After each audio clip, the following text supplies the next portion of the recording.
Hello friends, आज का अपना टॉपिक है comparative study of respiratory system in Columba and Oryctolagus. यानी कबूतर और खरगोश में जो श्वसन तंत्र है उसका तुलनात्मक अध्ययन।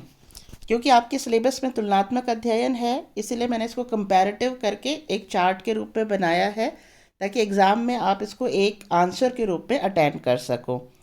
तो हमने पहला जो पॉइंट ले लिया, कॉलम अपना वो ले लिया कैरेक्टर्स का, फिर हम ले लेंगे कोलंबा और फिर हम ले लेंगे ऑरिक्टोलेगस। तो इस तरह से हम इसका कंपैरेटिव स्टडी करेंगे। तो पहला पॉइंट हमने लिया है टाइप ऑफ रेस्पिरेशन। क्योंकि कबूतर और खरगोश यानी कोलंबा और ऑरिक्टोलेगस दोनों ही जो है कहाँ पाए जाते हैं, स्थल पर पाए जाते हैं। तो इनमें जो श्वसन है वो किस प्रकार का होता है, वायवीय श्वसन या फुफ्फुसीय प्रकार का श्वसन होता है। तो ये पहला पॉइंट तो दोनों में कॉमन है कि pulmonary respiration is present in Columba and Oryctolagus. ठीक है, मैंने कोशिश की है कि हिंदी और इंग्लिश दोनों में लिखा है, तो आपका जो मीडियम है आप उसके अकॉर्डिंग उसको एक ही मीडियम में फॉलो कर सकते हैं। सेकेंड पॉइंट इसका है रेस्पिरेटरी पाथ यानी श्वसन मार्ग। रेस्पिरेटरी पाथ में हम लेते हैं यहाँ पर सबसे पहले बाह्य नासा छिद्र। बाह्य नासा छिद्र किस में ओपन होते हैं, नासा कोश में। नासा कोश जो है यह अंतः नासा छिद्र में ओपन होते हैं और अंतः नासा छिद्र ग्रसनी में ओपन होता है। ग्रसनी में ग्लॉटिस यानी कंठ, ठीक है, कंठ द्वार, ग्लॉटिस यानी कंठ द्वार, और यहाँ से फिर श्वसन नाल यानी ट्रैकिया, और श्वसन नाल फिर ओपन होती है आगे चलकर कहाँ पर, फेफड़ों में। ठीक है, इंग्लिश में क्या आएगा, एक्सटर्नल नॉस्ट्रल्स। एक्सटर्नल नॉस्ट्रल्स जो है नेसल सैक में ओपन होते हैं। नेसल सैक से इंटरनल नॉस्ट्रल जो है इसके द्वारा ओपन होती है फेरिंक्स में। फेरिंक्स में ग्लॉटिस यानी कंठ द्वार, ट्रैकिया, श्वास नली, और ट्रैकिया जब थोरेसिक कैविटी में एंटर होता है। श्वासनाल जब थोरेसिक कैविटी में एंटर होता है, जैसे ये गर्दन है और यहाँ पर ये ट्रैकिया है, तो यहाँ थोरेसिक कैविटी शुरू होती है, तो यहाँ पर ये डिवाइड हो जाता है दो भागों में, तो ये क्या है, ब्रोंकस। और उसके बाद ये ब्रोंकस एंटर करता है किसमें, अपनी अपनी तरफ के लंग्स में। ठीक है, तो रेस्पिरेटरी पाथ यहाँ तक तो कॉमन है। अब अंतर क्या आता है इसमें कि पक्षी के अंदर यानी कोलंबा के अंदर लंग्स के साथ साथ में, लंग्स तो हैं ही, लंग्स के साथ साथ में एयर सैक्स पाए जाते हैं जो इसका स्पेसिफिक कैरेक्टर है। इस पॉइंट को हम आगे भी डिस्क्राइब करेंगे, लेकिन यहाँ पर हम देते हैं एयर सैक्स पाए जाते हैं, जबकि इस तरह के एयर सैक्स जो है ये खरगोश में नहीं पाए जाते हैं। ठीक है, तो इनमें वायु कोश पाए जाते हैं, किसमें, कबूतर में, और खरगोश में वायु कोश नहीं पाए जाते हैं, एयर सैक्स। एयर सैक का अपना एक अलग से प्रश्न आता है कि एयर सैक की इम्पोर्टेंस क्या है। तो पक्षी के अंदर जो एयर सैक्स हैं उसकी इम्पोर्टेंस, जैसे एक तो क्या है, ये सहायक श्वसन अंग होते हैं, असेसरी रेस्पिरेटरी ऑर्गन्स। दूसरा, ये बैलून की तरह कार्य करते हैं, यानी बॉडी को क्या है, बॉयंसी प्रदान करते हैं, उत्प्लावकता प्रदान करते हैं, जिससे इनकी बॉडी हल्की रहती है और उड़ने में इनको हेल्प मिलती है। ठीक है, और तीसरा क्या है, फेफड़ों में इनके फेफड़े छोटे होते हैं कंपेयर में, तो यह जो एयर सैक्स है ये इनको उड़ने में हेल्प करते हैं। और चौथा इनका काम क्या है, ये कूलिंग डिवाइस का कार्य करते हैं, यानी टेम्परेचर को मेंटेन रखने का कार्य करते हैं। इस तरह से एयर सैक्स ना केवल रेस्पिरेशन के लिए असेसरी रेस्पिरेटरी ऑर्गन्स हैं, बाकी और भी कई फंक्शंस जो है पक्षी में करते हैं। तो ये एयर सैक्स पक्षी में पाए जाते हैं और इसमें खरगोश में नहीं पाए जाते हैं। ठीक है, फिर हम अंतर लेते हैं एक्सटर्नल नेयर्स का, बाह्य नासा छिद्र का। बाह्य नासा छिद्र जो है यह है, पहले हम कबूतर का लेते हैं, ओनली हेल्प्स इन ब्रीदिंग, यानी कबूतर में यह केवल श्वसन में सहायक होते हैं, जबकि मैमेल्स के अंदर या हम कह दें खरगोश के अंदर ये गंध और श्वास ग्राही दोनों प्रकार के होते हैं। यह हमारे लिए भी, जैसे हमारे में क्या है, सेंसरी ऑर्गन्स के रूप में, स्मेल के प्रति सेंसरी ऑर्गन्स के रूप में कार्य करते हैं। तो ना केवल ये रेस्पिरेटरी ऑर्गन है बल्कि ये ऑल्फैक्टरी ऑर्गन भी हैं। ठीक है, फिर हम नेक्स्ट डिफरेंस लेते हैं नेसल चैम्बर। नेसल चैम्बर, पक्षी के अंदर नेसल चैम्बर अलग अलग व छोटे होते हैं। खरगोश के अंदर भी अलग अलग होते हैं लेकिन लंबे होते हैं। पक्षी के अंदर यह ग्रसनी भाग में आंतरिक नासा रंध्रों द्वारा खुलते हैं।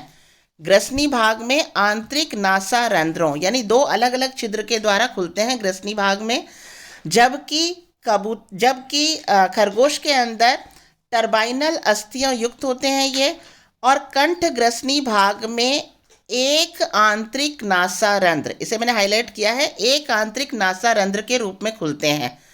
और कबूतर में ये अलग अलग नासा रंध्रों के रूप में खुलते हैं। ठीक है, फिर हम अंतर लेते हैं इसका ग्लॉटिस एंड इपीग्लॉटिस। ग्लॉटिस यानी कंठ द्वार, तो कंठ द्वार तो दोनों में है, लेकिन इपीग्लॉटिस यानी इस कंठ द्वार के ऊपर ढक्कन, तो ये इपीग्लॉटिस जो है ये कबूतर में नहीं पाया जाता है।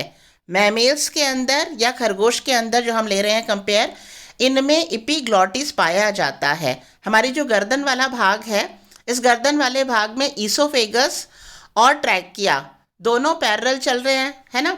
तो इपीग्लॉटिस क्या करता है, जब हम भोजन को निगलते हैं तो इपीग्लॉटिस जो है ग्लॉटिस वाले भाग को कवर कर लेता है, ढक्कन की तरह कार्य कर रहा है। तो ये ढक्कन जो है ग्लॉटिस का यानी इपीग्लॉटिस किस में पाया जाता है, खरगोश में पाया जाता है, लेकिन कबूतर में नहीं पाया जाता है। इपीग्लॉटिस दो उपास्थल वलनों से रचित रचना होती है। अब हम लेते हैं next difference, larynx and trachea यानी कंठ और श्वसन नाल में क्या अंतर है दोनों में। पहले हम लेते हैं कबूतर के अंदर कंठ में स्वर रज्जु युक्त थायराइड उपास्थि नहीं पाई जाती है, यानी लैरिंक्स वाले भाग में, कबूतर में लैरिंक्स वाले भाग में स्वर रज्जु नहीं है और ना ही थायराइड ग्लैंड है।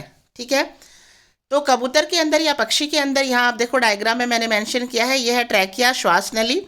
श्वास नली से ऊपर जो भाग है, ये भाग क्या होता है, लैरिंक्स वाला भाग है। तो श्वास नली से ऊपर यानी लैरिंक्स वाले भाग में कोई स्वर रज्जु या साउंड प्रोड्यूसिंग जो ऑर्गन है वो नहीं है।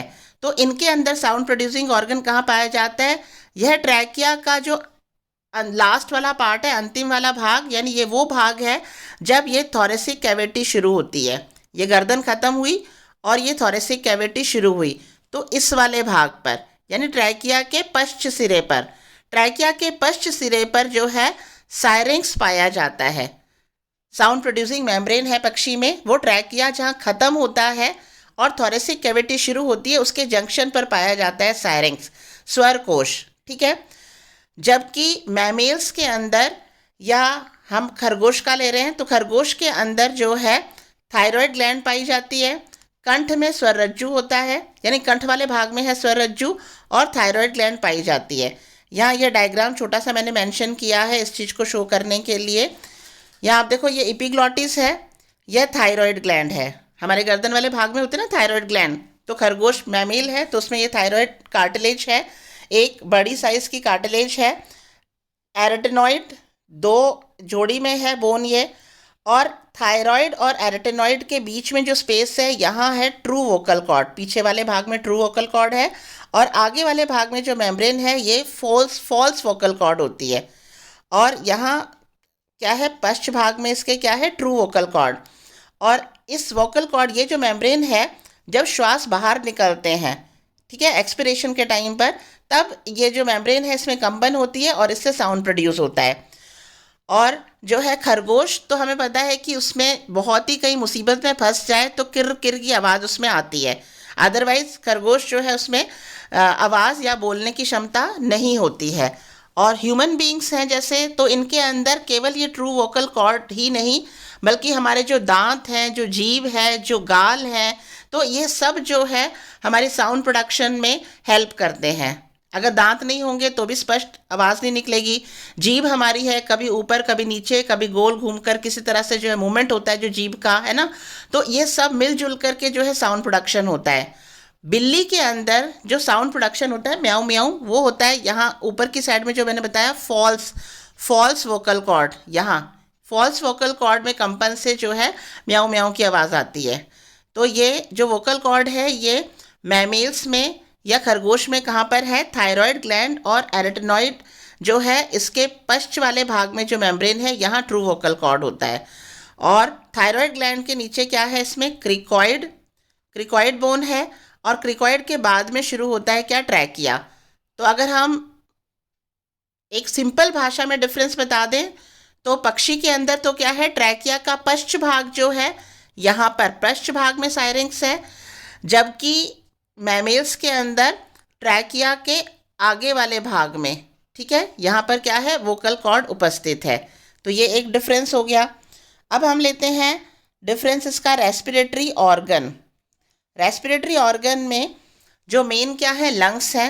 पक्षी के अंदर जो लंग्स होते हैं वो छोटे होते हैं, ठोस होते हैं, अप्रत्यास्थ होते हैं, यानी ज़्यादा स्पॉन्जी नहीं होते, गहरे लाल रंग के होते हैं, और पसली व कशेरुकों से जुड़े रहते हैं, यानी रिब्स और वर्टिब्रल कॉलम से जुड़े होते हैं, और सरल प्रकार के होते हैं। जबकि खरगोश के अंदर जो लंग्स होते हैं, संख्या तो 2 ही है, लेकिन बड़े हैं, कोमल हैं। यहाँ क्या हमने पढ़ा, ठोस और छोटे। यहाँ क्या है, बड़े हैं, कोमल हैं, लचीले हैं, स्पॉन्जी हैं। यहाँ हमने क्या पढ़ा, अप्रत्यास्थ प्रकार के, और गुलाबी रंग के होते हैं, ठीक है। और जो लंग्स हैं ये प्लूरल कैविटी में बंद होते हैं, एयर टाइट प्लूरल कैविटी। जिस तरह से एयर टाइट बर्तन होते हैं जिसमें कोई भी रखा हुआ सामान खराब नहीं होता क्योंकि हवा उसके अंदर या उससे बाहर नहीं जा पाती है, उस तरह से हमारे जो लंग्स हैं वो एयर टाइट प्लूरल कैविटी में प्रेजेंट होते हैं, जो थोरेसिक कैविटी में उपस्थित है। और इस प्लूरल कैविटी में, जैसे ये लंग्स हैं और ये प्लूरल कैविटी है, तो इस प्लूरल कैविटी में एक तो क्या चीज़ एंटर करती है, ब्रोंकस, और दूसरा आर्टरी, पल्मोनरी आर्टरी और पल्मोनरी वेन। बस ये 3 चीज़ें जो है इसमें कम्युनिकेट होती हैं। एक तो ब्रोंकाई जिससे एयर आएगी, एक पल्मोनरी आर्टरी जो रुधिर को लेकर आती है शुद्धिकरण के लिए, और एक पल्मोनरी वेन जो यहाँ से रुधिर को लेकर जाती है, शुद्ध रुधिर को। बाकी अगर हमारी जो प्लूरल कैविटी है इसमें अगर छोटा सा भी डैमेज या छेद हो जाए तो हमारे लंग्स क्या कर सकते हैं, कोलैप्स कर सकते हैं, ठीक है। तो एक ये अंतर हो गया पक्षी और खरगोश के लंग्स के प्रकार में, ठीक है। और इनके अलावा जो यहाँ पॉइंट रिपीट हो रहा है, 9 एयर सैक्स पाए जाते हैं किसमें, पक्षी में, लेकिन इस प्रकार के कोई एयर सैक्स जो है वो खरगोश में नहीं पाए जाते हैं। ये डायग्राम मैंने शो किया है आपको बताने के लिए कि 9 एयर सैक्स कौन कौन से होते हैं। 9 में से जो है, यहाँ आप देखो, 9 में से ये हो गया लैरिंक्स, कंठ वाला भाग, ये कंठ द्वार ग्लॉटिस, ये ट्रैकिया जहाँ ख़त्म हो रहा है साइरिंक्स के बाद में ये ट्रैकिया आगे बाइफर्केट हो जाएगा, ब्रोंकस, और ये 2 हो गए लंग्स जो कि छोटे होते हैं, लाल रंग के होते हैं। अब यहाँ आप देखो, एक जोड़ी air sac, anterior thoracic air sac, यानी थोरेसिक कैविटी में आगे की साइड में, और ये क्या है, पोस्टीरियर थोरेसिक एयर सैक, यानी थोरेसिक कैविटी में पीछे वाले भाग में, क्योंकि इनमें डायाफ्रैगम नहीं होता, और ये है एब्डोमेन वाले एरिया को कवर कर रहा है, तो एब्डोमिनल एयर सैक। तो ये तो हो गए जोड़े में 2, 2, 4, 2, 6, और आप यहाँ ऊपर की तरफ देखो, सर्वाइकल एयर सैक, सर्वाइकल मतलब गर्दन की तरफ, तो आगे वाले भाग से निकलते हैं सर्वाइकल एयर सैक, ठीक है, जो ये गर्दन के दोनों साइड में जो है उपस्थित है, सर्वाइकल एयर सैक। और एक अकेला होता है इंटरक्लेविकुलर एयर सैक। क्लेविका मतलब क्या है, जहाँ हमारे गर्दन खत्म हो रही है और थोरेसिक कैविटी शुरू हो रही है, तो हंसली वाला जो पार्ट होता है, क्लेविकल बोन वाला जो पार्ट होता है वहाँ बीच में, ये एक अकेला है, इंटरक्लेविकुलर एयर सैक। इंटरक्लेविकुलर एयर सैक से आप यहाँ पर देखो, ये जो हंसली वाली जो बोन है, यहाँ पर खाली जगह में ये एयर सैक है, तो इसको क्या कहेंगे, क्लेविकुलर एयर सैक। और जो अग्रपाद होते हैं, पक्षी के अग्रपाद किस में रूपांतरित होते हैं, पंखों में रूपांतरित होते हैं, तो अग्रपाद वाली जो बोन है वहाँ पर भी ये वायु कोश जाता है, तो इसको क्या कहेंगे, एक्स्ट्रा क्लेविकुलर एयर सैक। और ये ह्यूमरस बोन, हमारी जो हाथ की जो फर्स्ट बोन होती है इसको ह्यूमरस कहते हैं, तो ये नाम सेम पक्षी में भी है, तो ह्यूमरस वाली जो बोन है इसमें जा रहा है, तो ह्यूमरल एयर सैक। तो इस तरह से पक्षी में 9 एयर सैक होते हैं, 4 तो पेयर हैं, एक pair anterior thoracic air sac, एक pair posterior thoracic air sac, ये थोरेसिक कैविटी में है, एक पेयर एब्डोमिनल एयर सैक जो एब्डोमिनल कैविटी में है, एक पेयर सर्वाइकल एयर सैक जो ऊपर की तरफ गर्दन वाले भाग में है, और एक single interclavicular air sac. इस इंटर क्लेविकुलर एयर सैक से एक निकलता है क्लेविकुलर एयर सैक जो जाता है हंसली वाली बोन के बीच में। हम कहते हैं ना पक्षी के अंदर जो बोन्स होती हैं वो न्यूमैटिक होती हैं, यानी वायु भरी होती है उसमें, है ना। तो ये क्लेविकुलर एयर सैक। और एक्स्ट्रा क्लेविकुलर एयर सैक जो कहाँ पर जाएगा, जो उसकी ह्यूमरस वाली बोन है वहाँ पर, तो ह्यूमरल एयर सैक। इस तरह से ये एयर सैक जो हैं ये किस में पाए जाते हैं, पक्षी में पाए जाते हैं, जबकि खरगोश के अंदर या मैमल्स में नहीं पाए जाते। अब लंग्स का अंतर और क्या है इसके अंदर, जो मैमल्स हैं या जो खरगोश है उसके अंदर जो लंग्स है उसमें लोब्स हैं। पक्षी के अंदर तो हमने क्या पढ़ा, छोटे होते हैं, ठोस होते हैं, अप्रत्यास्थ होते हैं। खरगोश के अंदर यहाँ आप देखो जो लंग्स हैं, लेफ्ट साइड का जो लंग है उसमें दो लोब हैं, एक और दो। एक हो गया लेफ्ट एंटीरियर लोब और दूसरा हो गया लेफ्ट पोस्टीरियर लोब। जबकि राइट साइड में जो लोब है तो उसमें आगे की तरफ है एंटीरियर एजाइगस लोब। एजाइगस यानी अयुग्म, अनपेयर्ड, ठीक है। फिर right anterior lobe, right posterior lobe, और ये चौथा नंबर है पोस्टीरियर एजाइगस लोब। ये azygos, anterior azygos, posterior azygos, right anterior और राइट पोस्टीरियर। तो इस तरह से हम कह सकते हैं। अगर हमारा कम नंबर का क्वेश्चन आता है तो हमें डायग्राम बनाने की ज़रूरत नहीं है, केवल हम मेंशन कर दें कि खरगोश के अंदर जो लंग्स हैं उसमें लोब्स पाए जाते हैं।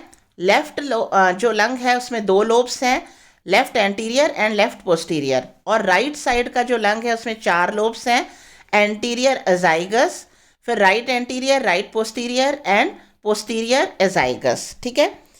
फिर हम आते हैं इसमें नेक्स्ट डिफरेंस, यहाँ पर site of exchange of oxygen and carbon dioxide. तो कोलंबा के अंदर यानी पक्षी के अंदर जो स्मॉलेस्ट यूनिट है लंग की, जहाँ पर एक्सचेंज होता है ऑक्सीजन और कार्बन डाइऑक्साइड का, कार्बन डाइऑक्साइड जो ब्लड लेकर के आ रहा है, इम्प्योर ब्लड है ना, उसमें कार्बन डाइऑक्साइड उपस्थित है, और जो हम श्वसन के दौरान इनहेल कर रहे हैं तो उसमें क्या है, ऑक्सीजन है। तो स्मॉलेस्ट यूनिट कोलंबा में होती है एयर कैपिलरीज, वायु केशिकाएं, ठीक है। जबकि खरगोश के अंदर होती है एल्वियोलाई, वायु कोश, ठीक है। अब हम इसका कैरेक्टर लेते हैं। इसमें कोलंबा में लंग्स में वायु संग्रह का कोई स्थान नहीं होता, क्योंकि यहाँ पर जो स्मॉलेस्ट यूनिट है वो क्या है, उसकी एयर कैपिलरीज। तो इस तरह से ये कैपिलरीज होती हैं जो दोनों साइड से ओपन है, दोनों साइड से क्या है, ओपन है। ये वो जगह है जहाँ पर अत्यधिक संवहनी है एयर कैप, यहाँ पर ब्लड वेसल्स या कैपिलरीज का जाल है। तो ब्लड जैसे इस डायरेक्शन में फ्लो कर रहा है और वायु इस डायरेक्शन में जाती है, ऑपोजिट डायरेक्शन में फ्लो हो रहा है। तो ये वो जगह है जहाँ पर ब्लड में उपस्थित कार्बन डाइऑक्साइड तो एयर कैपिलरीज में विस्तृत हो गई, और एयर कैपिलरीज में जो ऑक्सीजन है वो ब्लड में चली गई। इस तरह से ब्लड का प्योरिफिकेशन जिस जगह पर हो रहा है वो कौन सी है, एयर कैपिलरीज। तो पक्षी का जो लंग्स है उसमें कोई ऐसी जगह नहीं होती जहाँ वायु संग्रह होती है। यहाँ मैंने लिखा भी है, एयर कैपिलरीज दोनों सिरों पर खुली होती हैं। इस प्रकार फेफड़ों में कोई ऐसा स्थान नहीं पाया जाता जहाँ वायु रुकती हो या वायु मार्ग अवरुद्ध होता हो। यही कारण है कि पक्षी के अंदर जो श्वसन क्रिया है वो अधिक दक्ष प्रकार की होती है, क्योंकि हमेशा फ्रेश एयर आती है उसमें और कोई रिमेनिंग एयर नहीं रहती है। लेकिन मैमल्स के अंदर जो एक्सचेंज हो रहा है ऑक्सीजन और कार्बन डाइऑक्साइड का वो होता है एयर सैक्स में, एल्वियोलाई में। क्या है, एल्वियोलाई में होता है। तो एल्वियोलाई क्या होते हैं, अंधकोश होते हैं। तो अंधकोश यानी कि इस तरह की संरचना होती है, संवहनी है, पूरी कैपिलरीज हैं ऊपर, ठीक है। तो इनके अंदर क्या है, कितनी भी जोर से अगर हम एक्सेल करें, हम यानी मैमेल कोई भी कितनी भी जोर से एक्सेल करता है, उसके बावजूद भी इन एल्वियोलाई में कुछ अमाउंट ऑफ एयर रह जाती है, और उस एयर को हम क्या कहते हैं, अवशेषी वायु, रेसिड्यूल एयर, ठीक है। कितना भी एक्सेल कर लें, small amount of air remains in our lungs, और वो ज़रूरी है, नहीं तो हमारे लंग्स जो हैं वो कोलैप्स कर सकते हैं, ठीक है। तो इस प्रकार की रेसिड्यूल एयर किस में नहीं रहती है, पक्षियों में नहीं रहती है, क्योंकि पक्षियों में जो एक्सचेंज है ऑक्सीजन और कार्बन डाइऑक्साइड का, उसके लिए स्पेस है एयर कैपिलरीज, जबकि खरगोश के अंदर क्या है, एल्वियोलाई। ठीक है, ये भी एक अंतर है। फिर हम लेते हैं अंतर डायाफ्रैग्म। अब डायाफ्रैग्म हमें पता है हमारी जो थोरेसिक कैविटी है और जो एब्डोमेन है, तो इसके बीच में एक कार्टिलेज, डोम शेप का कार्टिलेज है जो इसको अलग कर रहा है, थोरेसिक कैविटी को एब्डोमेन कैविटी से अलग करता है। तो इस प्रकार का कोई संरचना पक्षी में नहीं पाई जाती है, जबकि इस प्रकार की संरचना मैमेल्स में, या हम कह दें कि खरगोश में पाई जाती है, प्रेजेंट होती है। थोरेसिक कैविटी और एब्डोमेन कैविटी को पृथक कर रही है। ठीक है, अब हम लेते हैं mechanism of respiration. Mechanism of respiration, पक्षी के अंदर इंस्पिरेशन और एक्सपिरेशन जो हो रहा है उसके लिए जो मसल्स उत्तरदायी हैं वो है स्टर्नम है, इंटरकॉस्टल मसल्स हैं और एब्डोमिनल मसल्स हैं। इनके संकुचन से इंस्पिरेशन और एक्सपिरेशन होता है, जबकि मैमेल्स के अंदर इम्पॉर्टेंट रोल होता है किसका, इंटरकॉस्टल मसल्स के साथ साथ में डायाफ्रैग्म का भी इम्पॉर्टेंट रोल होता है, क्योंकि हमारा जो डायाफ्रैग्म है या पक्षी का जो डायाफ्रैग्म है ये डोम शेप का होता है। जब हम इनहेल कर रहे हैं तो डायाफ्रैग्म सबसे पहले क्या हो जाता है, समतल हो जाता है। ठीक है, तो इससे क्या है, थोरेसिक कैविटी का नीचे का हिस्सा जो है वो बढ़ गया, और उसी समय एक्सटर्नल इंटरकॉस्टल मसल कॉन्ट्रैक्ट होती है, तो जिससे क्या होता है, रिब्स बाहर की तरफ आ जाती हैं, और कुल मिलाकर के ऐसा करने से थोरेसिक कैविटी का आयतन बढ़ जाता है। थोरेसिक कैविटी का आयतन बढ़ जाने से लंग्स के अंदर जो वॉल्यूम है वो बढ़ गई उसकी, और प्रेशर कम हो गया, तो जिस कारण से बाहर से जो वायु है वो अंदर लंग्स में प्रवेश करती है। तो हम इतना ज़्यादा डिटेल में मैकेनिज्म में ना जाकर केवल अंतर करना है, तो हम इसमें क्या नाम लेंगे, मैमेल्स के अंदर या खरगोश में internal costal muscles, intercostal muscles and diaphragm के संकुचन से ये प्रोसेस होता है, जबकि पक्षी के अंदर स्टर्नम और एब्डोमिनल मसल्स का भी इम्पॉर्टेंट रोल होता है, क्योंकि इनमें डायाफ्रैग्म नहीं पाया जाता है।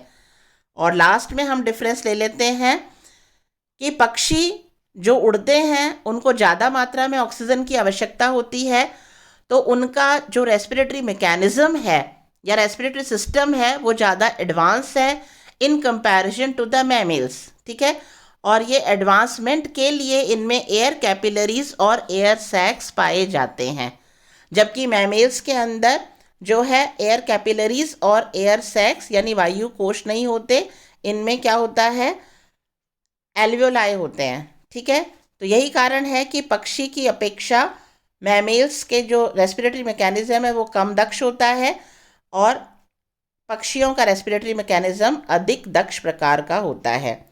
तो इस तरह से ये हो गया difference between respiratory system of Columba, respiratory system of columba and oryctolagus. That's all about the topic. Thank you.